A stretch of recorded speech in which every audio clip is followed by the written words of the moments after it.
Todd Barclay. Thank you, Mr. Speaker. It's a very riveting piece of history there by Mr. Prosser. So quite entertaining. I did read somewhere, though, that Abel Tasman was a beer drinker. I'm not sure the relevance to this piece of legislation, but just before I begin, I just want to acknowledge the representatives from the Wine Growers Association who are here in support of this bill. And the reason why I wanted to do that is because I understand that this was a industry-wide pushed piece of legislation, and as Mr. Prosser said, it's been a long time in the making. So I just want to acknowledge them for their contributions in that. Also want to acknowledge the Minister, who's no longer in the House, who's leading this bill, Paul Goldsmith, for his work in this as well as Tim Gross's, who's obviously no longer. I'll just interrupt the member, give him a bit of friendly advice.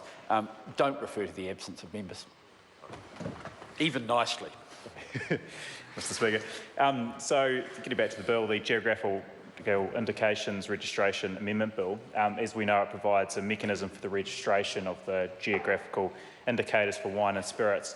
And essentially, Mr. Speaker, this enables the identification of wine or spirits as originating from a particular region or a country or aspect of the world, and from representing an electorate that has a small but significant wine growing and wine business population with aspects of Central Otago, particularly the Gippsland Valley.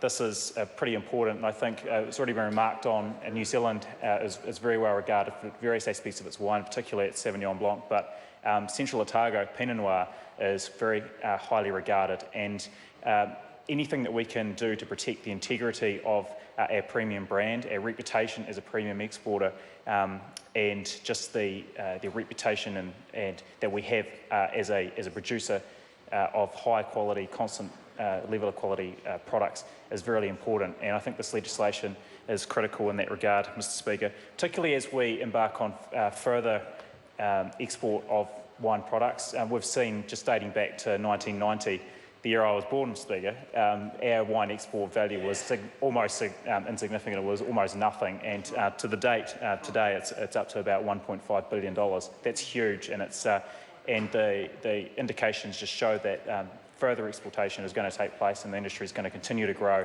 And as we look to compete more head-on with various competitors across the world, maintaining the integrity and the reputation of our products is going to be incredibly important.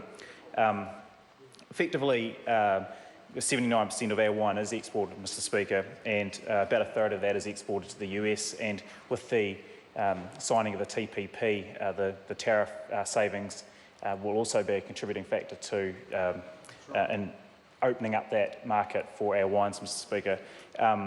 And as I've said, the integrity and reputation and the confidence as well that consumers have in what they're buying as being genuine products of New Zealand or genuine products of Central Otago or Marlborough or Martinborough or wherever is going to be increasingly important as we look to compete at the premium level, Mr. Speaker. And the tourism numbers of around 550,000 wine tourists coming to New Zealand last year is significant, and it's significant in my part of the electorate, the Queenstown part of my electorate, Mr. Speaker, as well, because we see an increasing number of well-educated in the wine space visitors coming to New Zealand, and if they feel like they're not getting the genuine product that they're purchasing, then that could have a detrimental effect when they go back home and when they're talking to their colleagues and associates around their travel plans, Mr. Speaker. So, as a member of the Primary Production Select Committee, it's a great pleasure to commend this bill to the House, and I look forward to